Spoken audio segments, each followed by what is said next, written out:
Hello and welcome to today's analysis, which is called Note Open Yields.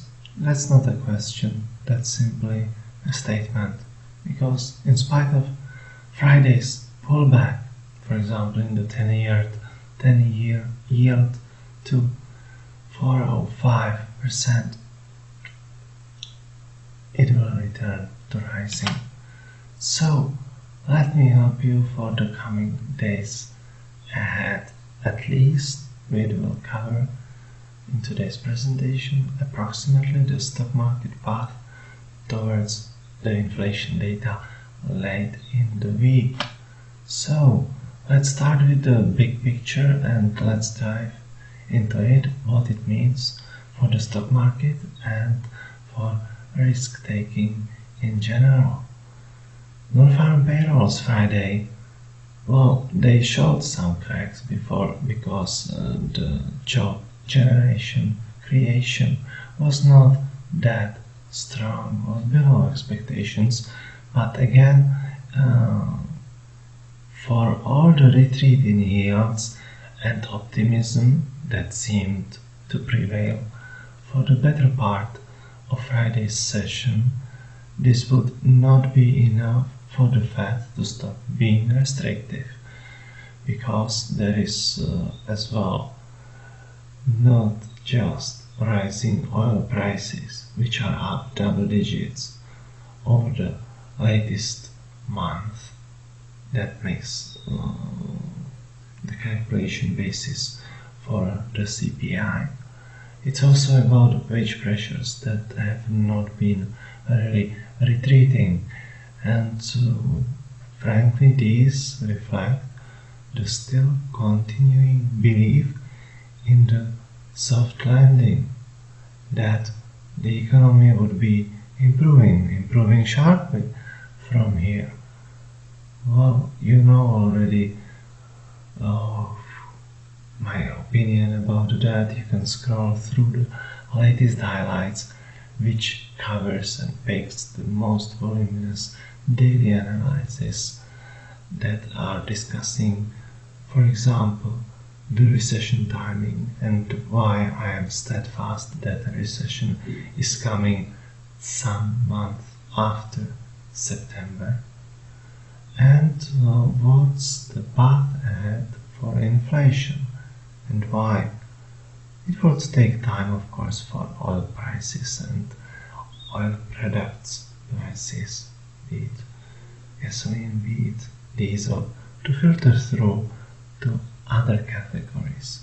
But it's a dynamic that has been acknowledged by the Fed, and there you have not only the staggering amount post-debt ceiling, what Treasury needs to raise and refinance, raise in terms of fresh treasuries. There you have as well what, for example, in December, Bank of Japan did with the yield curve control, moving it to 0.5%, and the week before this one, it was moved to up to 1%, and those two interventions carried this week have not really stopped the ascent.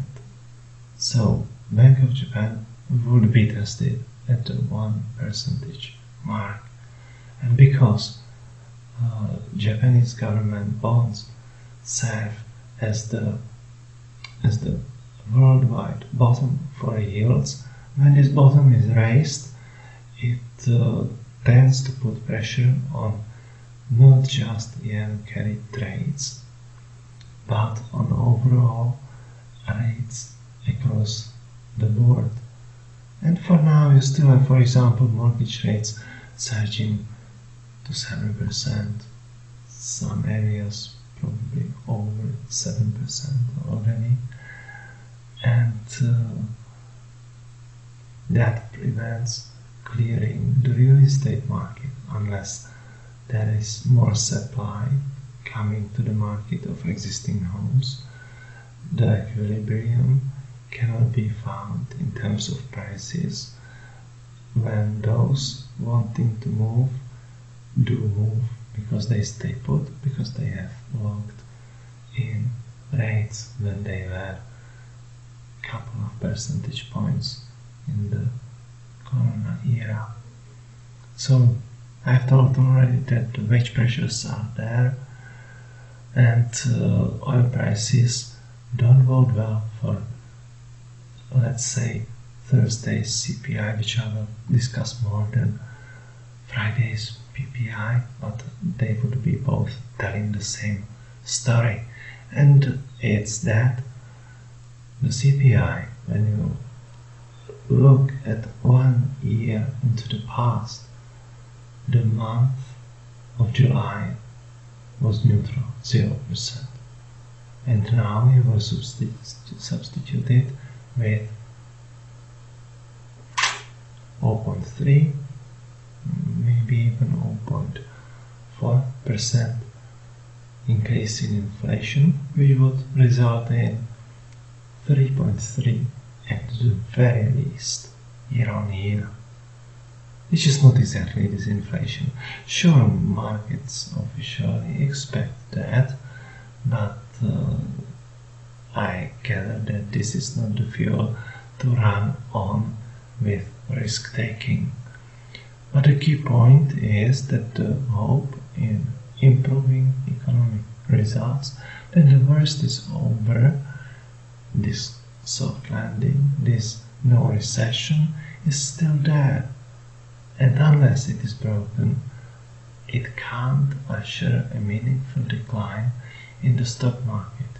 Meaningful meaning more than a couple of percentage points, which is based on Friday's price action that I will talk in the upcoming slides, which is what seems to be likely now, but still within the context of a rising stock market. Macroeconomically, we still see the yield curve steepening, and remember that it's always rosiest, always looking best when it comes to yield curve. Hooray, things are normalizing before recession strikes. And when can it strike otherwise than when those excess savings start to totally run out, which is the case for autumn. So that's the rationale for sharply rising odds of a 5+ correction. And the final point seeks to say that unless we see sharp deterioration that would make the markets wonder whether the recession isn't coming after all and isn't perhaps already here, would be the ingredient to break the stock market uptrend for now and usher in more than 5% correction.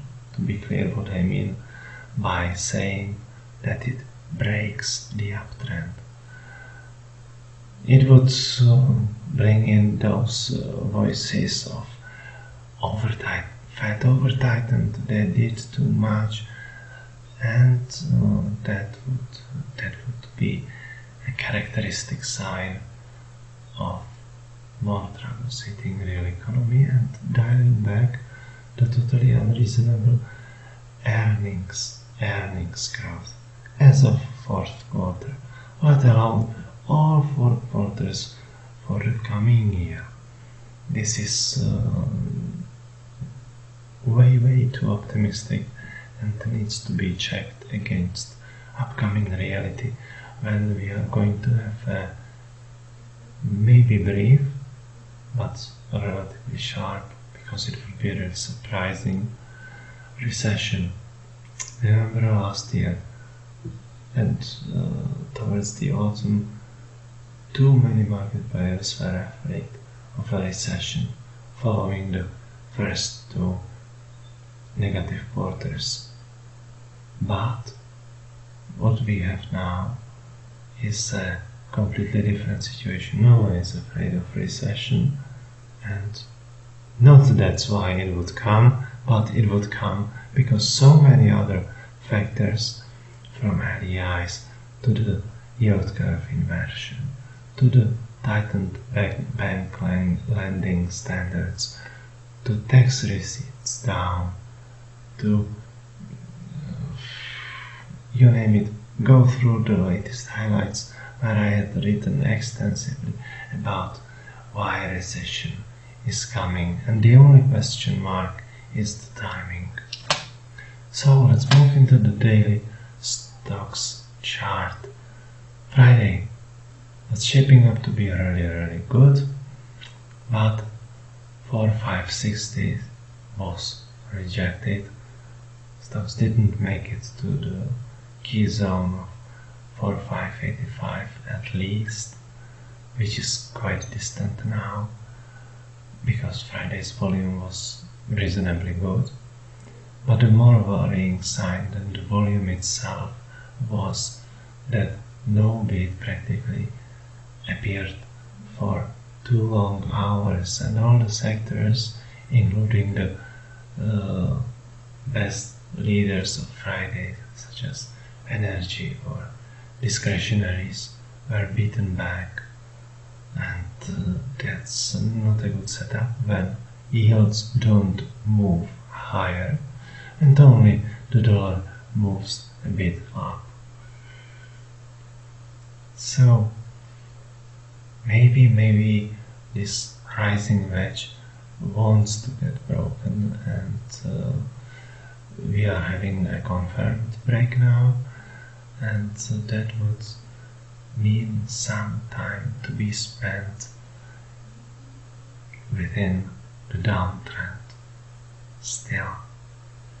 So certainly that's a warning sign for the opening part of this week, but as described within the CPI part of this presentation, I expect more selling to hit towards the end of the week, because it would spur bets on the Fed needing to tighten, and weeks ago when September odds were 20%, this would have to go up, and stocks are not going to like that.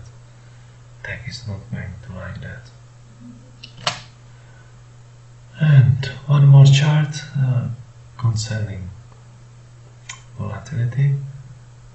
We see sharp rejection of the downside, and we are going to spend some time above the 16 level, solidly above, probably closer to 17, which would be enough for indecisive entry to the week before probably more selling hits on Thursday. The following chart depicts market breadth, and we see quite universal deterioration across those sectors. So no rotation really kicked in strongly. There was no sector passing the baton onto the other. Strength did not build upon strength. Conversely, it was broken at one point in time for all those sectors that constitute S&P 500. And out of the other views of market breadth metrics, the advanced decline line wasn't in negative figures, but that's kind of deceptive. I'm looking rather at the advancing declining volume, which clearly confirmed that beneath the surface the sellers have the upper hand. So I doubt that 4.550s or maybe 4.545 can be challenged before any turning point in the markets in the coming week. So, this covers the stock market presentation. Of course, I have prepared a lot more when it comes to real assets from precious metals. Why are they so behaved and did not rise more? What's ahead in the sector? And together with oil, very sharp rebound. Is the correction over? Are we running to and over 86 or not so fast? I'm covering that in tomorrow's extensive analysis. Part of it will be of course free as always, and the rest for subscribers. Beware of impersonators, cite term supply. I'm sure you are familiar with my journey and all the registry of public statements that I have made. And finally, the disclaimer and my wishes for a nice rest of the weekend.